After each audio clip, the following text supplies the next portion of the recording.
Her sene olduğu gibi bu yılda sınav biraz Haziran ayında gerçekleşecek. Bahar ayları geldiğinde öğrencilerin genellikle derslerden koptukları görülür. Daha çok soru çözümlerinden uzaklaştıkları görülür.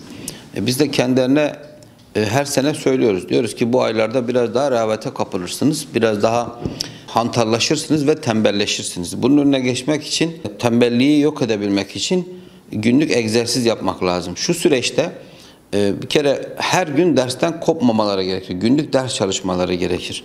Her gün soru çözmeleri gerekir. Hani ikinci dönemin öncesinde belki peyderpey ara vererek birkaç gün veya birkaç zaman böyle kaçamak yapılabilir ama bu süreç onu kaldırmaz. Ve benim hep söylediğim bir şey vardır. İkinci dönemden sonra yani bu süreçlerde hangi öğrenci daha çok çalışırsa ve günlük çalışmayı bırakmazsa kazananlar onlar oluyor. Çünkü bu süreçte ders çalışmadan kopuşlar gerçekleşiyor.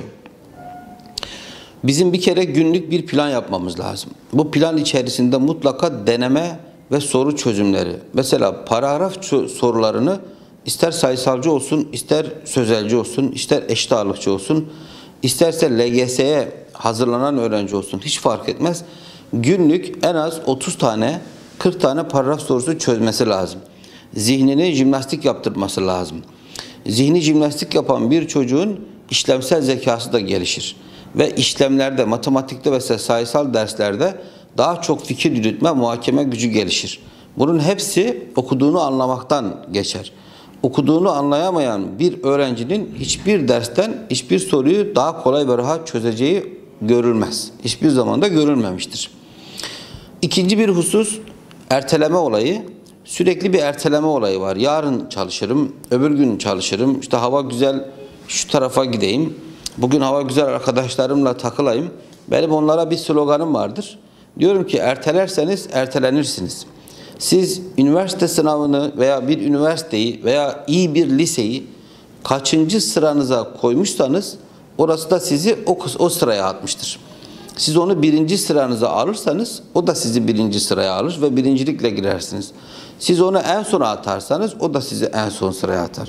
Onun için bu aşamada sadece hazırlanırken değil, ömrünün geri kalan kısmında da, hayatlarının her kısmında da günlük çalışma yapmaları lazım. Her gün çalışmaları lazım. Mesela bazı öğrenciler diyor ki hocam kaç soru çözelim? Diyor ki midem bulanana kadar çöz. Fakat her gün çöz ama 20 tane çöz. Ama her gün olacaksa. Ama arada bir mesela bizim bazı öğrencilerin de şöyle bir huyu var. 40 soru çözüyor.